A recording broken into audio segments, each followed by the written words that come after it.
Salut les voyageurs, j'espère que vous allez bien. Aujourd'hui nous sommes le 8 mars, soit la journée internationale des droits de la femme. Pour fêter ça comme il se doit, j'ai décidé de parler des femmes de One Piece et plus principalement de vous faire un top des 10 femmes les plus puissantes de l'œuvre. Un top totalement subjectif étant donné qu'hormis pour la number one, la puissance des autres personnages n'est pas forcément déterminée par rapport aux autres, et donc on ne peut aucunement parler objectivement. Et bien entendu, pour certains personnages, je vais parler en fonction des théories que je vais vous présenter et de l'idée que je me fais du perso. De ce fait, n'hésitez pas à me donner votre top 10 des 10 femmes les plus fortes dans les commentaires, et ce dans le respect. Et si vous voulez une partie 2, n'hésitez pas à me le dire. Il y a beaucoup plus de personnages féminins assez puissants que ce que l'on peut penser. Avant de commencer la vidéo, toi cher voyageur qui passe par là, je te vois. Abonne-toi pour faire partie de l'aventure Locpose. Ensemble, on atteindra Loftel et on trouvera le One Piece. Et surtout, n'oublie pas d'activer la cloche pour ne rien manquer des futures vidéos. Si la vidéo t'a plu, je compte sur ton acquis du likement et du partage. Sur ce, commençons la vidéo. Le top que je vais vous présenter est en ordre décroissant. On va commencer par la 10e femme la plus forte de One Piece pour ensuite finir par la femme la plus puissante de cette œuvre. En 10e position, on retrouve Jewelry Bonnie. Bonnie, surnommée la gloutonne, est la capitaine de son propre équipage, l'équipage de Bonnie. Elle est connue pour faire partie des 11 pirates de la nouvelle génération. La pire génération, à savoir les supernovas. Avant l'ellipse, elle avait une prime de 140 millions de berries, soit la plaçant 8e dans le classement des primes pré-ellipse concernant les supernovas.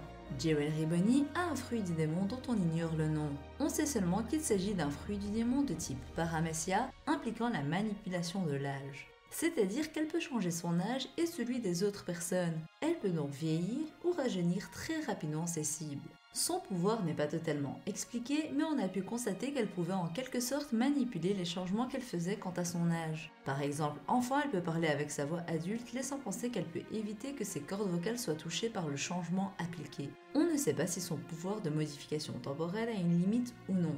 La dernière fois qu'on l'a vue, c'était à Marie-Joas pendant la rêverie. Elle s'est vieillie en se faisant passer pour la reine Connie du royaume de Soul Bay, dans le but de sauver Kuma. Une relation entre les personnages des plus mystérieuses. Selon moi, Bonnie a un bon potentiel, mais le fait est que pour le moment, elle est encore mise de côté et que Barbe Noire a refusé qu'elle rejoigne son équipage, déterminant qu'elle était bien trop faible pour son équipage. J'ai hâte en tout cas de la revoir et d'en savoir plus sur son pouvoir et sur sa relation avec Kuma. En 9e position, on retrouve Tsuru.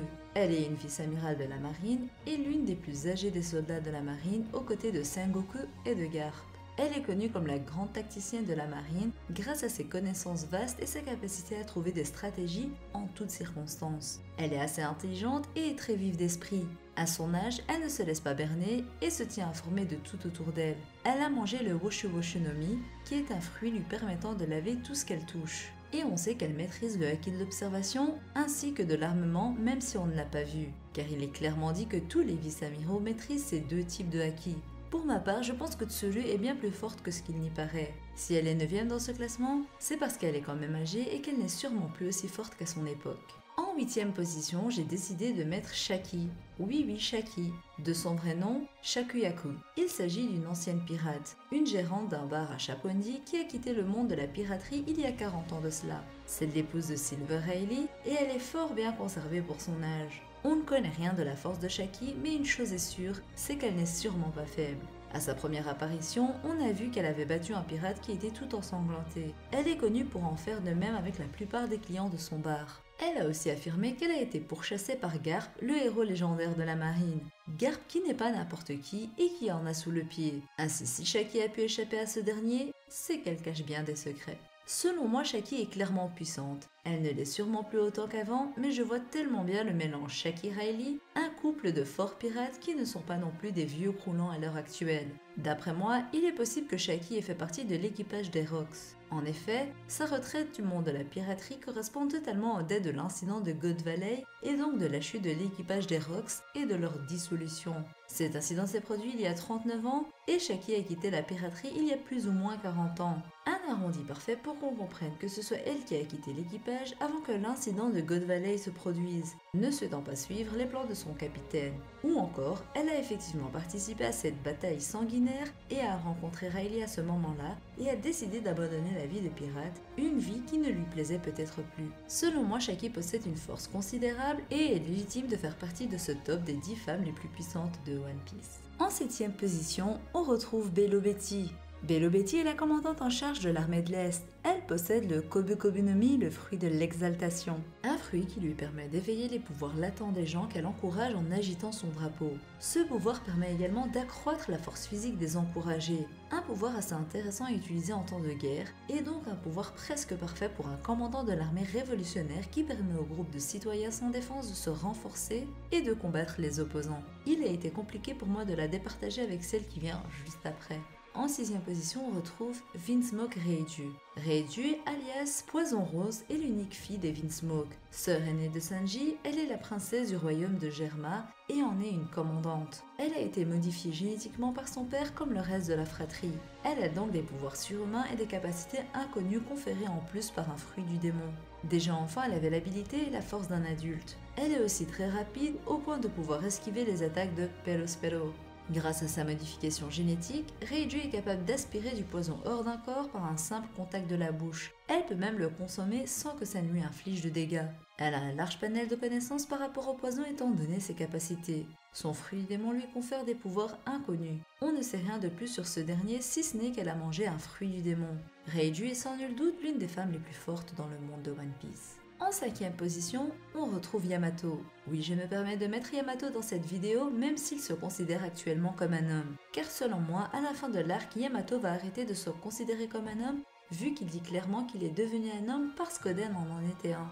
Et il va abandonner ce personnage et donc va redevenir celui qu'il était, à savoir ici une femme.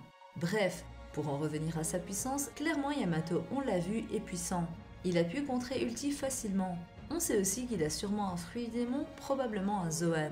Pour moi, Yamato a le Zoan mythique de Byakko, le tigre blanc des légendes japonaises. Je vous invite à aller voir ma vidéo sur son fruit démon si ce n'est pas encore fait. Si c'est bien le cas, Yamato serait alors bien plus puissant que ce qu'il nous montre pour le moment.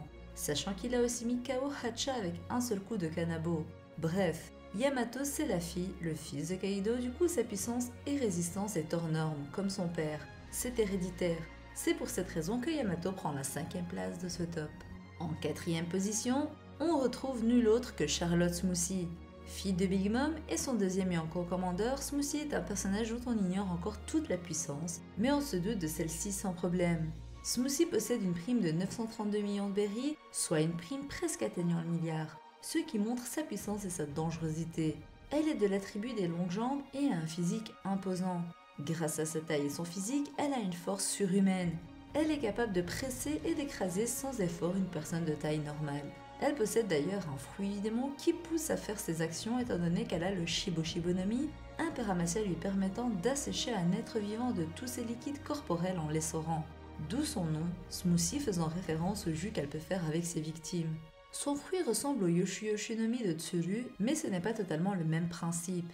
Bref, avec son fruit du démon, Smoothie peut également retirer le poison de son corps en s'essorant elle-même. Elle peut aussi augmenter sa taille et devenir géante, un dérivé de son fruit du démon mystérieux mais qui accroît sa force physique. Bien entendu, elle possède le haki de l'armement et le haki de l'observation et est donc très puissante. Elle a aussi une arme, précisément une épée dans son dos et est capable de faire des attaques à distance comme le font Zoro et Mihawk. Des attaques démontrant ses capacités d'épéiste.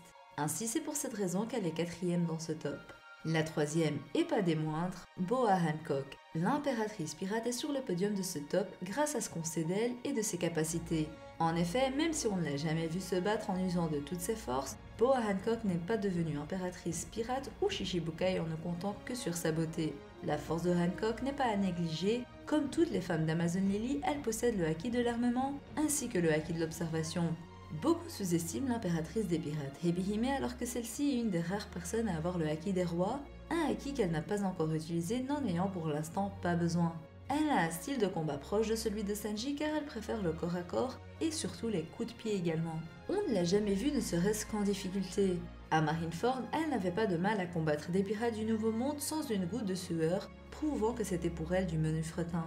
Elle possède également le Mero Mero no Mi, le fruit de la passion, qui permet à Hancock de pétrifier les gens qu'elle touche. Ce fruit du démon sert également à faire tomber amoureux de Hancock la quasi-totalité des gens. Je dis bien la quasi-totalité car il y en a plein qui sont capables de résister à son charme, il suffit d'avoir une volonté de fer afin de ne pas tomber amoureux d'elle. Il ne faut pas également oublier Salomé, son serpent qu'elle garde toujours à ses côtés. Elle l'utilise pour se déplacer et pour s'asseoir, mais elle ne sert sûrement pas qu'à ça, sachant que les autres Kuja utilisent leurs serpents comme des armes. En deuxième position, on retrouve Katarina Devon, surnommée la chasseresse de la nouvelle lune. Elle était une prisonnière du level 6 d'Impel Down et était condamnée à vie. Libérée par Marshal Teach, elle fait actuellement partie de son équipage et est la commandante de la 6e flotte de Barbe Noire. On n'a presque rien vu de sa puissance, mais elle est connue pour être la femme la plus dangereuse de l'âge d'or de la piraterie, donc elle est certainement redoutable.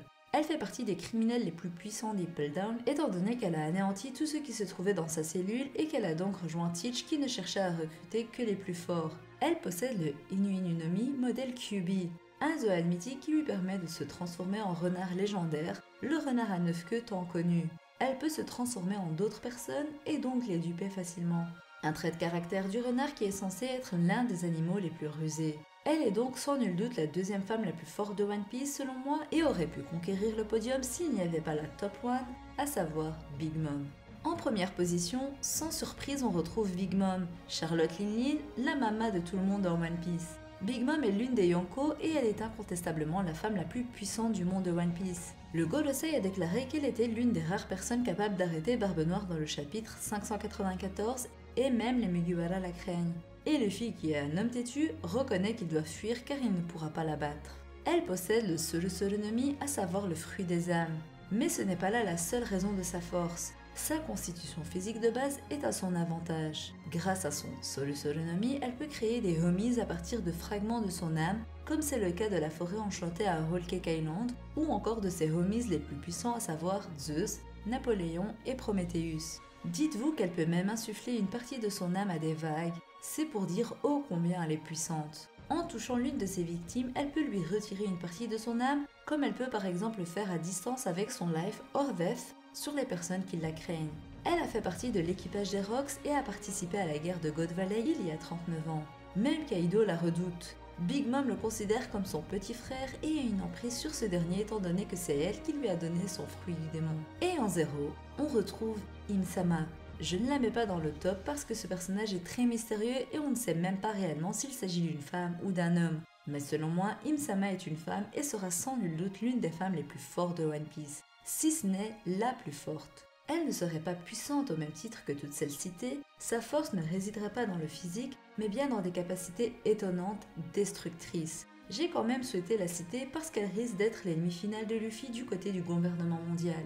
Je n'ai pas évoqué Shirahoshi dans cette vidéo car oui, même si elle est l'arme antique Poséidon et qu'elle peut contrôler les rois des mers, sa puissance ne lui est pas réellement propre. Certes, on pourrait considérer que son pouvoir est du même calibre qu'un fruit du démon, mais Shirahoshi ne maîtrise pas encore son pouvoir, du moins, ce n'était pas le cas il y a 2 ans. Voilà, c'était tout pour moi.